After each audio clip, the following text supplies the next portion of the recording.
Hey, what's up, everybody? This is Tim, and I am going to be talking about dojis and candles. Okay, so these are dojis right here. They kind of tell you a story. I mean, if you combine the both of them, this is the bottom of it, and this is the top of it. So that is a pretty big doji if you want to combine both days, and that's something that you could literally do. I mean, right in front of your eyes, you could see that the bodies of the candle are very small, and that's what a doji is all about. Even something like this, I mean, people are going to sit here and debate, well, how small does the body have to be? I would say this is definitely a doji, but people would still argue and say that body's too big. It's not a doji. Okay, so that's where the market is going to have to make the call. You know what I mean? And that's what I always say whenever somebody argues with me and says, that's not a doji right there. You know what I say? Let's let the market decide. If tomorrow, if we have a doji right here, chances are we'll see a drop.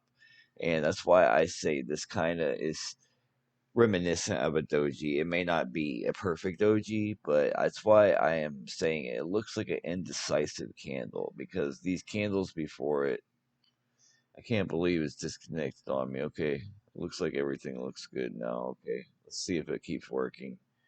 I hope it does. But look, we have nice big green candles. We have a few instances where it's not so green, even maybe a doji or two.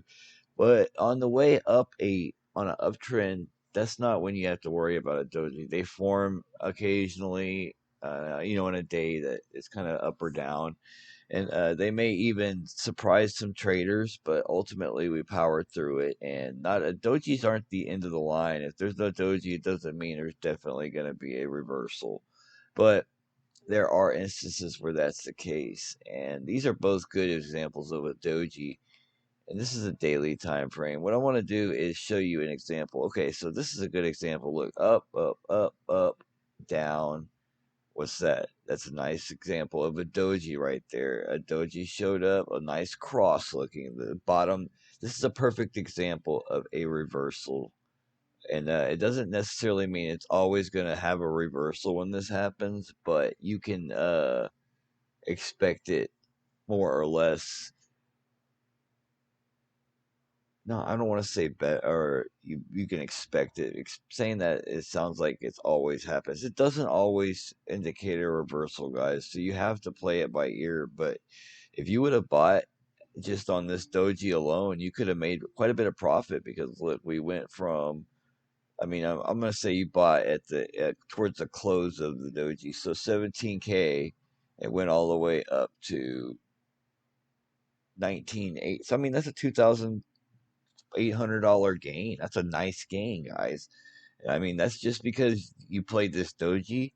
If you could learn how to do that more often, you could find these other dojis back here. There's plenty of instances where they happen, and the daily seems to work the best for me. Like I played dojis many times, and I don't want to sit here and pretend like they're the fools or they're one of those scam things that you see online. Like this is how this trick is making exchanges so angry. You know what I mean? Those stupid ads, but it's just dojis do work, guys. I highly recommend you checking them out yourself. I even have an example on the weekly where I could show you where the weekly. When there's a doji on the weekly at the top of an uptrend, you can expect a downtrend to follow it if that is the reversal.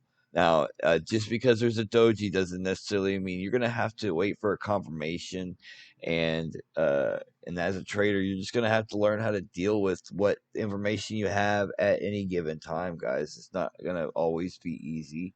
I'm trying to find a good example of a doji. I want to show you guys a great example of one, but it's hard to find. It's harder to find them because they're not always there. Look, this is a perfect example, two in a row. Look, we have a sort of a cross-looking doji that's green. It doesn't really matter what color they are, but then we have a red one that has a positive wick, but it ended up closing below the green. But ultimately, the if we zoom in, you could see how big the bodies were, which were minuscule. I mean, they were less than, let's see, for real, let's look. from 11,433 up to 11,500. So I mean, it was $100 for each candle. So that is insane. The wicks are bigger. That is a classic doji, which shows you. Look at this. The dump afterwards was epic, and that shows you another one right here. This is a classic doji that shows you a reversal is on the horizon. And look, I mean, the dip wasn't significantly giant. We didn't dump to $100. That's not what these dojis predict. These dojis are more or less a indication of who's paying attention in the market, because the more traders see this, the more likely they're going to play it, because they're going to say, hey, I have an opportunity to short this, or I have an opportunity to go into tether and make some money on buying back off of here. So this is another one where they could have said, okay, well, I'm going to go into tether 2 days in a row. That shows the market is not decisive about going up at this point. It looks like the cloud hindered the progress, and we just could not make it above this. Look, if you look at the dotted line, there was resistance all along here. I mean, we got above it briefly right here, but it was just it was fleeting. You know what I mean? So that should have been a dead giveaway right there. That 11,800 is resistance and support. It may even come into play later on. Who knows? But this is more or less just about dojis. So I was wondering, even these are dojis down here, but they're not as, see how it doesn't really indicate any change in the market. So not all dojis are created equal. If it did, then any one of these dojis would have resulted in a upswing. You know what I mean? And they don't all do that. And you know reasons for that. It could be the 200 MA to blame, that it was stronger than the pump. You know what I mean? People were selling because we hit the 200 MA. It's all part of micropsychology that you learn over time when you look at the market and you look at the charts. You're not looking at candles. You're looking at people. You're looking at what their ideas were at the time. People were indecisive here. People were, FOMOing into their cells here because they were like, "Oh crap, I better keep up with it because it's falling." And look, we ended up going all the way down to 6,400 or something. So I mean, falling from that's about 100% drop right there. You know what I mean? Because we dropped about, well, at least 50%. So I mean, I'm sorry. But anyways, dojis can be very helpful, guys, and I'm gonna try to find one more example. Like, look, this is a big doji right here, and look, just if you would have traded that, there's two in a row. That is another indication that it's like, hey, something's gonna happen, because you can't sit here and create doji after doji without people taking notice.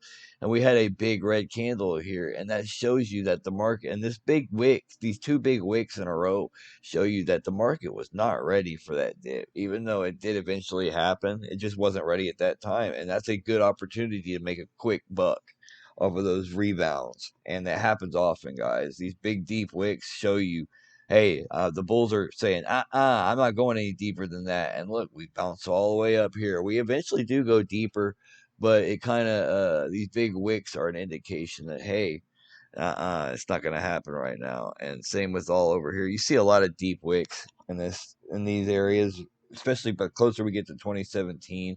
It was just a wild time then. This is a doji, I guess you could call it.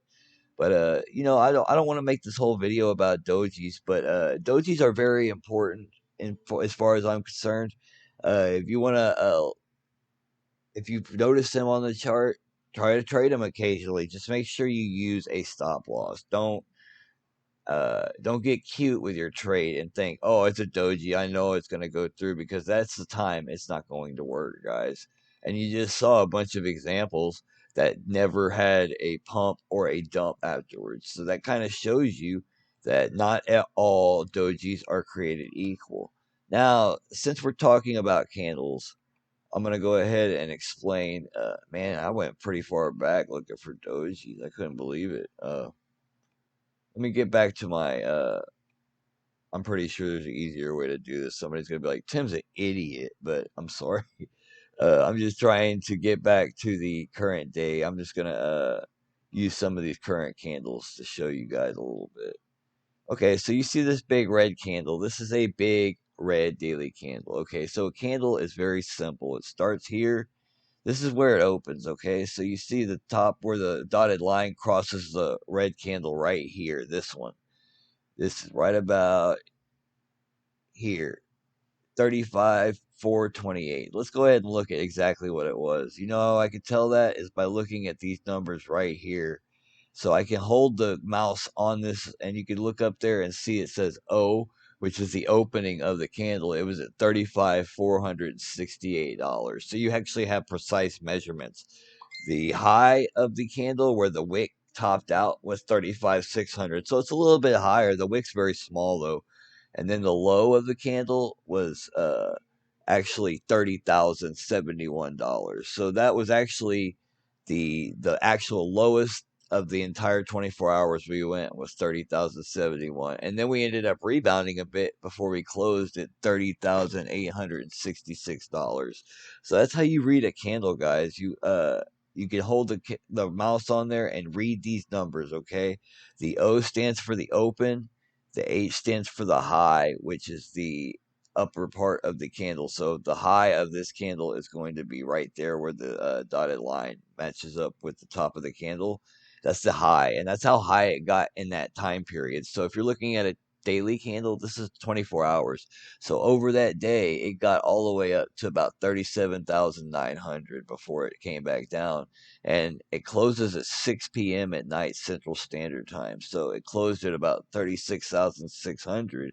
So it shows you how big the swings can be before the day closes. And each time frame is going to be different. Like even the 1 minute candles can have wicks. So look how big that wick is. That is a huge wick. That shows you that the bears were not. I mean, the bears were attacking, but the bulls fought back, and that would have been a great time to buy because even though we've shot back up and dipped, you could have held through that and still got this rocket back up. And you know what I mean? And that's how you trade, guys. You're gonna have to have strong hands. People, I was talking to a lady, and I feel really bad for bringing it up, but she told me she had bought here and sold here and then rebuy here. And I said, that's exactly what you don't want to do. You know, I hate telling her that because I feel so bad for her. I was in her shoes about 2 years ago when I was first learning this, and it's just I like to see how far I've come by gauging myself against the people that come to me for advice, and man, I felt terrible for her.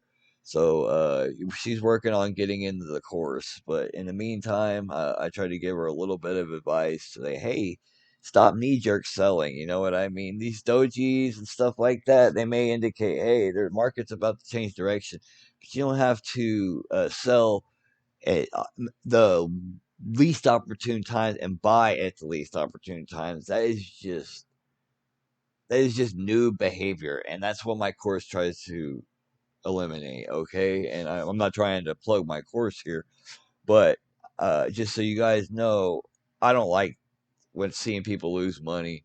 So my solution to that is to help you guys understand knee jerk selling is never a good idea. Even if we're dipping to 30,000, you know what? Chill out, relax. If you would have just held, you could have sold down here and you would have just lost a little bit of profit. And if you would have listened to me in to begin with, you would have had your stop loss set right here.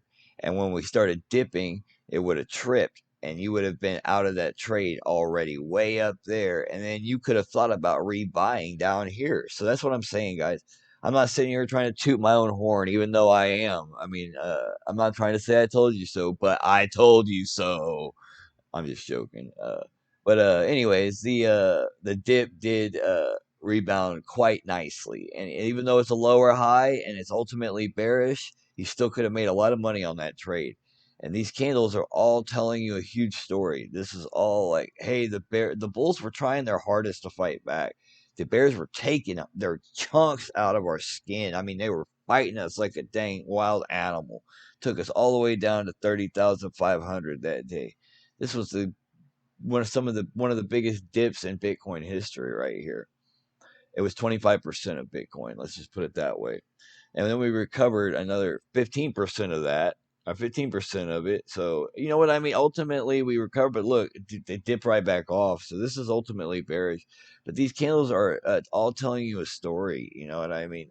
The Bulls fought back this day. The Bears took us all the way down to 28,000, and the Bulls fought back. And we actually had a positive day because you could tell that it's not only the Bulls fighting back, but the bots are buying. People are buying because we're touching this MA down here. It's a lot of reasons, you know what I mean? And then we got up to this level again, and you wonder why. Why are we? Why did the sells start happening? And that's when you start to go in there and look and see if there's any resistance or support at this level. And there was some or resistance over here. I mean, you're not going to have a lot. Look, I mean, above 40,000. What are we? Well, how much? I mean, above 30,000 even. How much time do we have? I mean, literally less than 2 or 3 weeks. So, I mean, you just don't have that much data at this point. You'll have to go to the smaller time frames to find better support and resistance. But that's not what this video is about, anyways. We're just trying to cover the difference between the candles. Now, a green candle opens on the bottom and closes on the top, guys. It's where that's the difference between a red and a green. A green is a positive gain versus a red is a negative gain. And the dojis are both the same no matter what. You know what I mean? If you hold uh the mouse on here, you can go up here and let me move it because I have this writing there. Let me put the mouse on the highest candle of ever for Bitcoin. It says our high was $41,950. It's almost 42,000. So what can we do? That candle tells us where future resistance is going to be. And the way I can do that is I can put this line on the chart and leave it there forever. And when we get back to it later on, let's say we dip down here. Let's say we dip all the way to 20K, rebound 2 years later. We actually come back up here and test this again. I'm going to know there's going to be resistance at that level. I could leave that on my chart forever and it will still be in a valid support or resistance. I guarantee it. And it's something that you want to maybe not forever, but it will last for a few years at least, because that's a big resistance right there, and it looks like the bull market is starting to reverse. So the candle's certainly indicating that there's more red candles than green and the lower highs. So like I said, you'll just have to go with the flow and learn how to read these candles a little bit, like the dojis we were talking about, and you can make some money from this. You know, it's nothing. No, this ain't rocket science. You know, but it is something that you'll have to get experience in, and once you have the experience, you start trusting yourself a little more, and that's when you start making profit. Because when you don't trust yourself at the beginning, paper trading is the way to go, and I can't push that enough. Don't waste your money when you don't quite trust yourself on the charts, you know. So just a little advice, guys, and I hope you have a good day, and I hope you learned something. Goodbye.